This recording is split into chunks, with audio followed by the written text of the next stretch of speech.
Bridget Richardson here with Mac Studios, and we're at the Napa conference in Napa, California. And I'm so excited to talk with Chéri Ballinger. Thank you so much for joining me today. Thank you for having me here. Well, you're so interesting and you've got a great story. So can you tell us a little bit about yourself, how you became Catholic, what your journey kind of was into the church? Sure. Well, thank you, Bridget. I've actually always been Catholic. I was born and raised Catholic, and thank God, my faith is just everything and really just defines who I am. And it really ties into my story because you see, on February 11th of 2014, which is the feast day of Our Lady of Lourdes, I actually had a terrible accident. And I am not ashamed to say that our Blessed Mother completely spared my life that day. And it was because I prayed the rosary, several rosaries, in fact, that day. I was down for so long. I had to learn how to do everything again. I mean, having a traumatic brain injury and just really having my whole life just suddenly stop. And having to completely rely on my family, but also to completely rely on God. And I don't know that I would have come out of it without my faith. And I don't know how people do it. And that's why I have so much compassion for people who don't have the faith, because it's really difficult. And I think that people can identify with that struggle because we all go through that. And for me, it was so horrendous and it was so hopeless. And then I think that to share my story and then what I'm doing today, I mean, it's so hope-filled. I mean, miracles happen every single day. And we forget that, right? Right. We do. And I'm such living proof of that. And you know the saying, like, when you put everything in God's hands, you see his hands in everything. Yeah. That's awesome. It's true. Mm. And now, I mean, my own story is such a great miracle, but now I see the miracles every day. Right. And how does that inform your filmmaking, right? How does that dictate what you might choose? It's crazy. It's so crazy because I really feel like, so that's one of the missions I feel like God has given me. Another mission has been in the film industry, and I never thought I would go back into that again.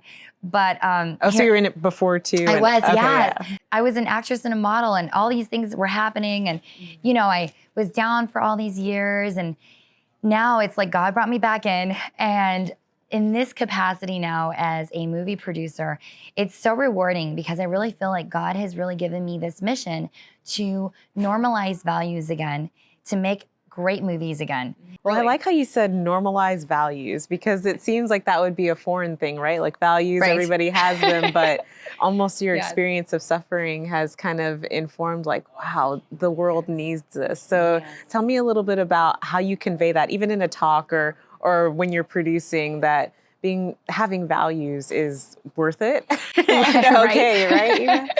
Well, I think we've gotten so far away from that because it used to just be, so for example, in movies, you look back in films like, for example, Come to the Stable, such a great classic where you had the story of these nuns and they're trying so hard. They have this mission to build this convent, but it's just a normal thing, right? Like to see the nuns and to talk about God and going to mass and having this be a normal part of your life.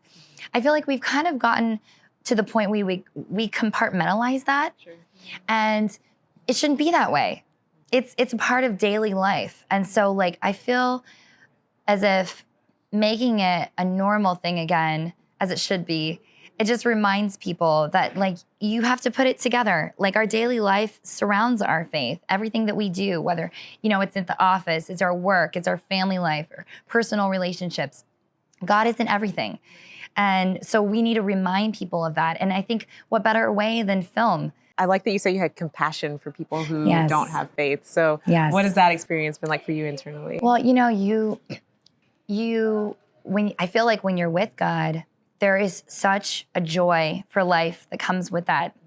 And I really want to share that joy with others. And I do have so much compassion because if no one's been exposed to that kind of joy, I mean, they are missing out and they're yearning for it. They just don't know it. And so it's up to us who have that to share that.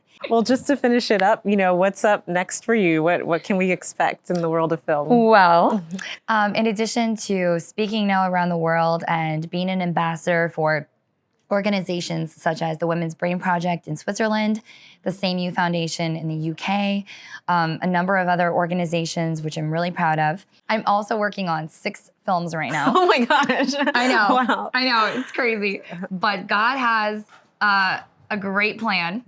And so I want people to stay tuned because I am all about making movies great again. And so there's a lot of things coming, beautiful things. So I just want people to stay tuned on that. I was one of the executive producers of the film Roe v. Wade with Jon Voight. So you can check that out on Amazon Prime right now. But just wait for the movies coming up. Just wait for them. They're coming. So we'll just wait for it. Thank you so much, Chéri, for talking with me and joining me at this conference. This has been amazing. So I really appreciate it. Thank you. Likewise. God bless you.